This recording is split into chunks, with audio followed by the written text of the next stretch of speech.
Barundi kazi cyo mwese bagenzi. Imana se umukama wacu Yesu Kristo ni heza gigwe yoyo ishikanya Abarundi kuri uyu munsi bajya bakaryama. Kuri uyu munsi turi n'akanyamuneza ntangere ko gushimira Imana mushobora byose yaduhangaje tugashika kuri no munsi turi bazima. No munsi urasanzwe kuko ni cibutso cyuko Abarundi mweretse amakungu ko mwashitse mu bigero mu gutsimbataza intwaro ya demokrasi mu gihugu cyacu. Turahimbawe kandi ko uno munsi ushitse igihugu cyose kirangwamwo amahoro n'umutekano. Ivyo navyo bikaba ari byo byatumye Abarundi babandanya ibikorwa by'iterambere. Ivyo biradutera intege n'icizere ko migambi twiyemeje igihe twatangura amabanga yo kurongora igihugu tuzoyishitsa. None hasagaseseshwa rumuri wihweje ijya nino ukabona ubwira Abarundi bariko bararangurana imigambi yo kwiteza imbere. Urabona neza ko tutavomera mu kiva tubwira bumva. Ukubitije na hakajisho ku rugero uburimyi n'ubworozi bigezeko, urabona ko umunwa ufise icyo ufungura, umufuko wose uriko urabomboka. Barundi kazi bagenzi b'Uburundi, twatanguye ikiringo tuvuga ko ihangiro ari uko umunwa wose woronka icyo ufungura. Twari tuzi neza ko hakora mu nda. Twavuze kandi ko umufuko uronka amahera kugira umuntu wese aba mu Burundi ashobore kwikenura mu kuronka ubuzima bwiza. None imyaka 4 irarangiye, reka kaba karyo ko kurimbura intambwe tugeze ko mu migambi twari twiyemeje. Icambere dushima no gushimira Imana mushobora byose kuko twarasenze turumvirwa. Imana irugurura ijuru, turaronka imvura ivuye mu ijuru, yongera iratwugurura amaso, turabona ko dufise amazi yiburuka mu misozi no mu mibande, ko rero atodupfa kubusa. Abarundi barakanuye, barabona ko umuntu wese atungwa n'ibikorwa by'amaboko yiwe. Twese hamwe kuva kurwaruka abakenyezi n'abagabo bakuze twaravuye hasi turakora.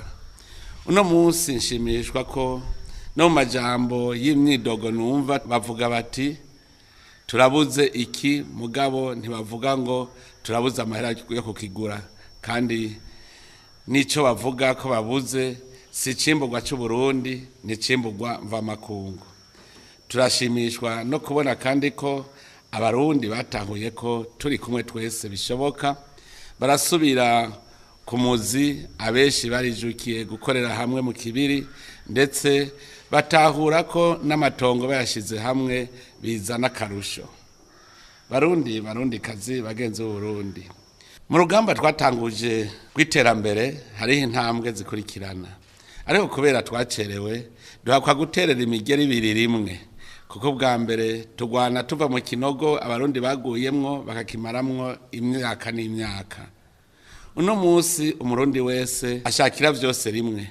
Nico gituma ubifatiye hejuru yovuga ko Abarundi ari ntashima. Kuva rero mu 2020 byari ngombwa ko turaba ibiruta ibindi kuko imigeri ibiri datereka.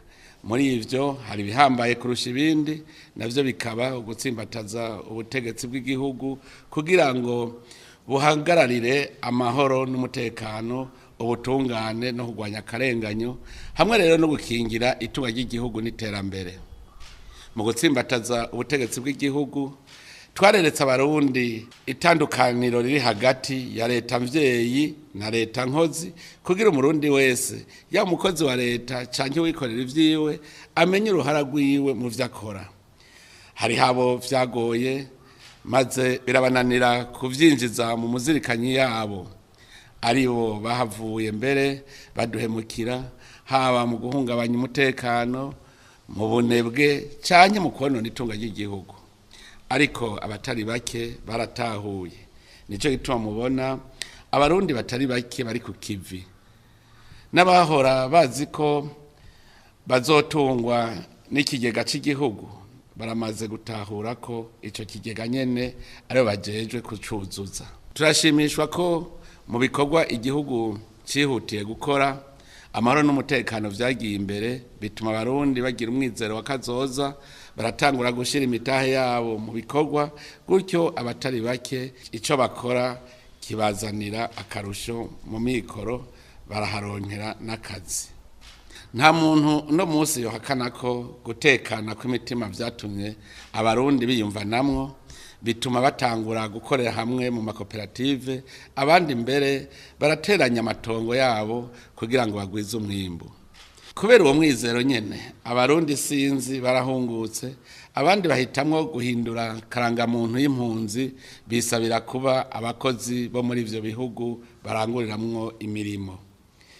Tuboneyeho gushimira ivyo bihugu kubona vyarabizeye, bikabona ko batakiri umuzigo kuri vyo, ahubwo arabashitsi mu bikorwa.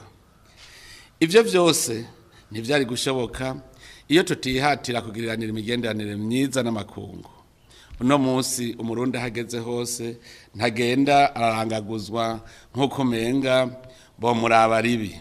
Abarundi baratemberera yandi mahanga, abanyamahanga nabo bakaza i Burundi kandi bumva ko batekanye.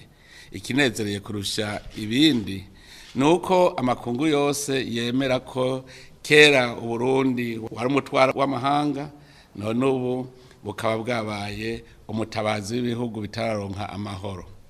Kumwe n'ivyo ubu n'amakungu arashima ko agateka kazina muntu gakingiwe mu Burundi, kukaba nkako abarundi barafise umwidegemvyo wo kuvuga ikibabakiye no gutanga intererano ku vyokorwa kugira ngo abene gihugu baroranirwe.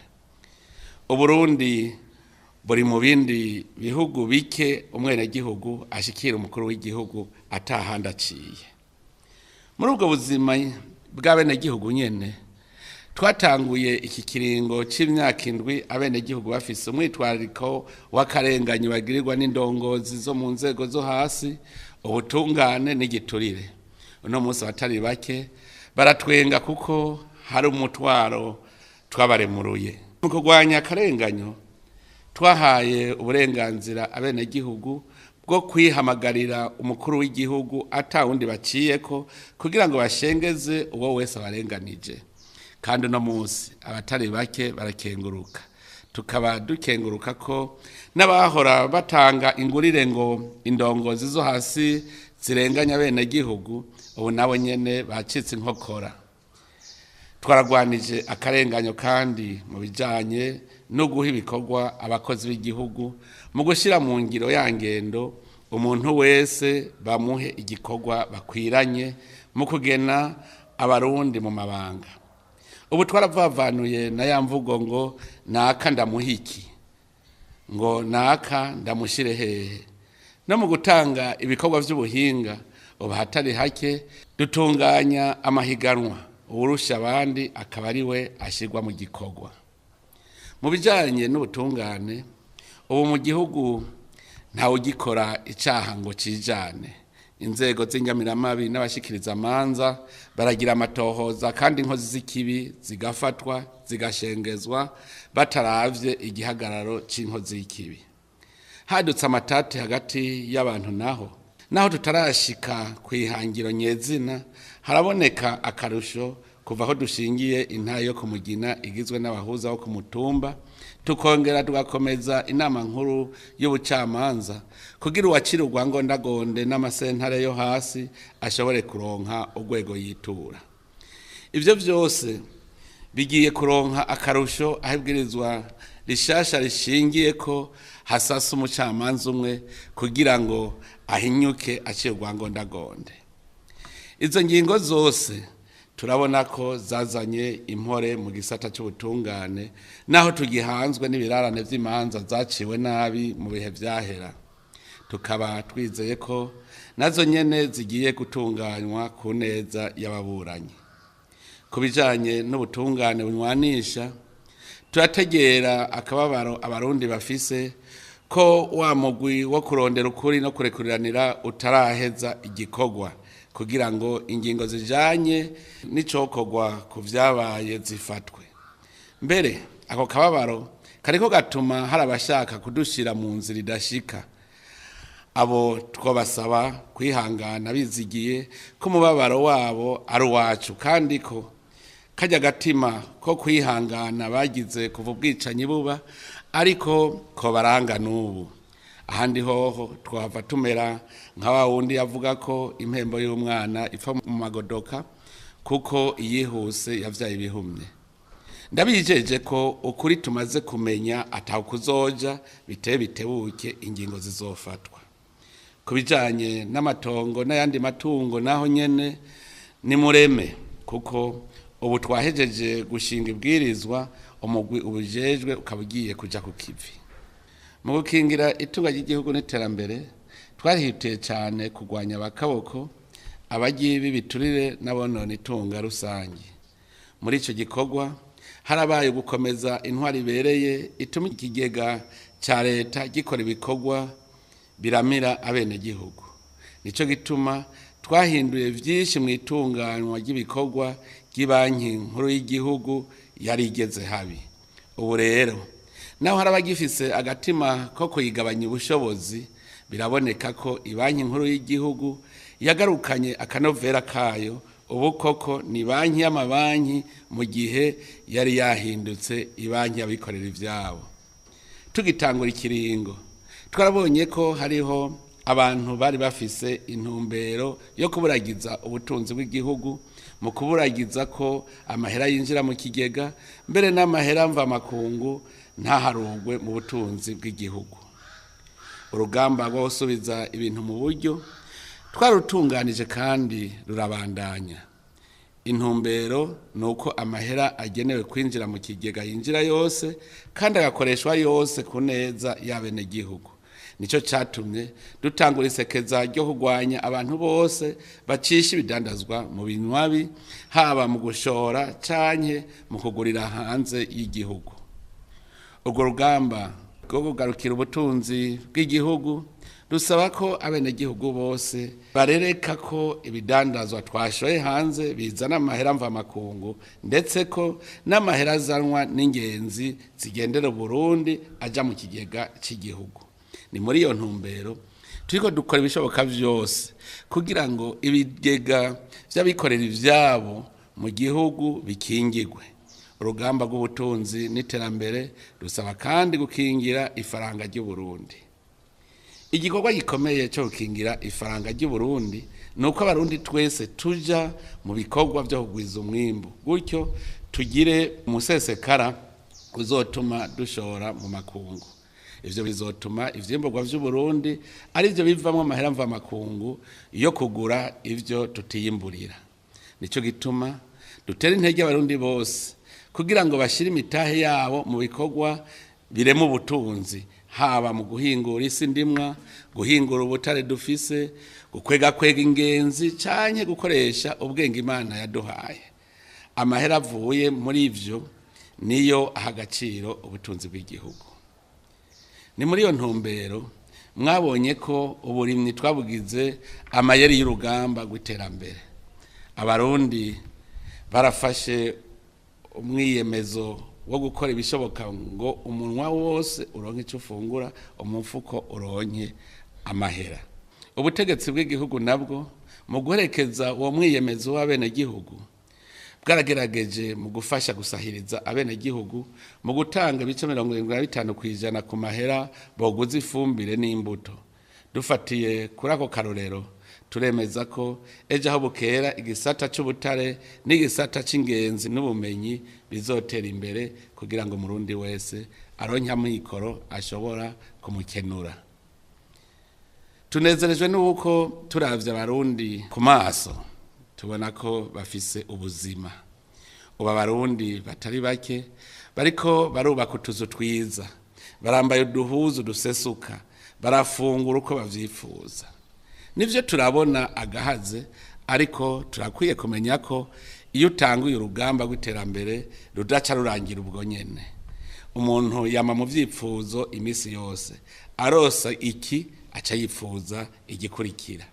Mbere nka wa muvuzi w'inanga niwe yaharasha ati mbega umuhigwe kuri iyi si ninde. Iyi si ni y'ivyifuzo vy'umubiri, umuntu biragoye ko anyugwa. Nico gituma na shetani taburaho imenera mu gihe hari abantu. dusubije amaso inyuma aho hambere hakera tukiri mu ntwaro ya gikoroni twifuza umwidegemvyo w'abarundi mu kwitunganiriza kazoza kabo.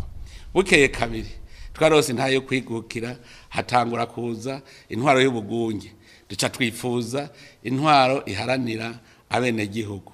Iyo nayo yaraburabujwe, haduka ingwano mu gihugu. Mu kuyivamwo abarundi bose bifuza amahoro, maze amahoro tuyarose duca twifuza amahoro mu nda.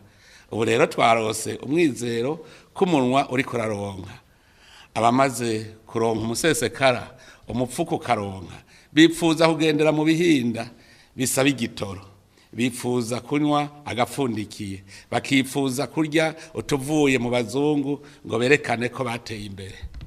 Nivyo turumva imwedodombo hirya no hino, mugabo ikinezereza kurusha nuko dusangiye umubabaro. Ico ciza turondera na jewe ndakibuze nagishaka.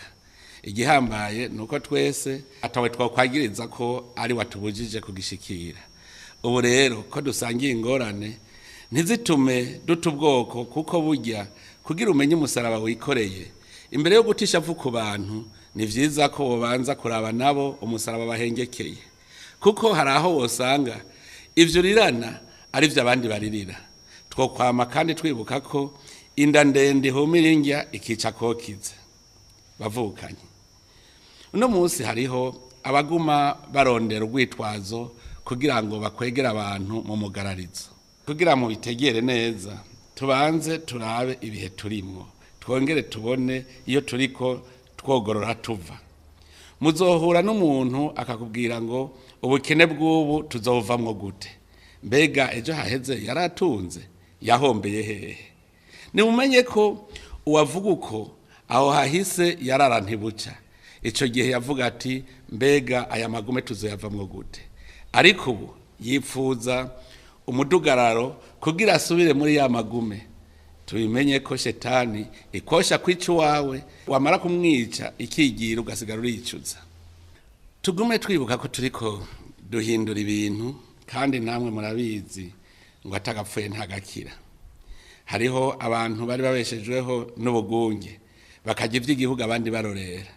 Abo rero abo dutanguriye gusabika ivy'igihugu bameze nka wa mwana w'imfura iyo akurikiwe atamutorana agatiro. Hariho abari babeshejweho no kurya ivy'abandi barondeye, none ubu uwabirimye ni wabirya. Aho kwiga kubirondera birabagora, bagaca bashaka guta abandi mu rudubi nka ya nyabu yacika umurizo igacanura izindi zose kuyica ngo irazigora itwara. Hariho n'abahora baja inama n'indongozi zibahebera bonyene inzira yo gutunga, none ubu tuzanye umwidegemvyo wa bose birabagora kwakira. Mbere hariho n'abari batunzwe na politike yo gutungwa n'ivyicaro, agatoki kabo kakaba karamenyereye kunyonora. Nabo kubatunga ntivyoroshe, kandi abo bose ingorane zabo ntibazishira hejuru, ahubwo bazitiza bose. Nico gituma mubona ibibazo bishirwa ahabona ari ibibazo rusangi, atawe tuvyagiriza ngo niwe aturiye. Hariho rero n'abandi batarira busema, nk'abo twita babiryanguze. Ivyo tubibona mu ntara ya Rumonge kubera barima ubwoko bumwe vy'ivyimburwa. Nabo iciza barafise amahera bakura muri ayo mavuta y'ibigazi, abandi nabo mu gisagara ca Bujumbura nabo batunzwe n'isoko gusa. Bagize ingorane kuko ivyo kurya bitabashikira neza, hamwe kubera abadandaza babigira nkana, ahandi kubera imiduga itaronka igitoro gikwiye. Kubera rero ubukene bw'ivyo kurya mu isoko, ababidandaza bagaca bikika mu kiza. Ariko nagira ndabaremeshe, injya mu Burundi nijya nawe. Ikigoye no kuva mu ntara zija muri izo ntara zirimwo abatunzwe no gusuma. Aho turiko turabitunganya dufadikanije n'abajejwe intwaro kugira ubu bwa vuba bizobashikire ku kiguzi cababana n'ico mu zindi ntara. Ko ibibazo ari rusangi, ubu hari hageze ko tuje hamwe twese tukigira hamwe ingene dutora umuti w'ingorane dusangiye. Gutyo ntacyo tunanira turi kumwe twese birashoboka kuko umutwe umwe ntiwigira inama. Noneho tweho turacafise nubwo ducumbisha kumwe. Ubu hari abandi batubwira ngo havugwa uwo bubezwe. Ibibazo by'ubutunzi biri ku isi yose. Ndasavye abarundi kwima amatwi basesa nkuyoze. Abo bavuga menshi muraraba neza ko ahubwo atarabashaka kudutesha yangumba yo mu 2040 ngo dusubire inyuma kumwe bene Israeli bari basigaje urugendo rw'iminsi 40 hanyuma bakagarariza. Mwibuke ko Imana yabahaye igihano ko atawushitse mu bigero azohahonyora kandi vyabaye ivyo. Vyiza two kwibera nka wa mwana w'imfuvyi abagayotsa canke tukaba nka wa mugabo agayamira tukabumbwa n'ivyo dufise. Bavukanye hari ibimenyetso vyinshi bitanga umwizero tutokwirengagiza kugira ngo tubone ko imbere ari heza, nko kubona Abarundi barakanuye bakazirikana ko igihugu ari cabo kandi bategerezwa kugikorera atari bagisiganije, bagahaguruka bakiyubakira inyubako rusangi, ibibuga n'amasoko vya kijambere, amasomero, amavuriro, ibitaro, amazi meza, uburaro bw'ingenzi, ibiro vy'indongozi n'ibindi vyinshi. Ni intambwe ikomeye iduha umwizero kandi idashobora gusubira inyuma. Igihugu cacu kandi gifise ubutunzi bwinshi kama bushobora kugiteza imbere mu gihe gito. Isi yacu imera imbuto zose. Dufise imvura igwa mu gihe kinini cy'umwaka, inzuzi n'amasoko mu ntara zose, ubutare bwinshi bukwiragiye mu ntara z'igihugu n'ibindi vyinshi. Dusabwa rero guhagarika kurirana ivyo abandi baririra, dukamishe mu mahoro ivyo vyiza Imana yaduhezagije, maze twigabe twiganze kuko twigaburira, dusezere kuzera inze nk'umugendanyi. Barundi bene wacu, imbere yo gusozera twashaka duhamagarira Abarundi bose kugenda tubona kumwe iyo turiko turaja, turabe iyo twerekeza, ubona ivyijiji abatahuye kare bamusigurire kugira ngo ntidute umwanya w'intumbero twihaye w'imbona kazoza y'igihugu cacu.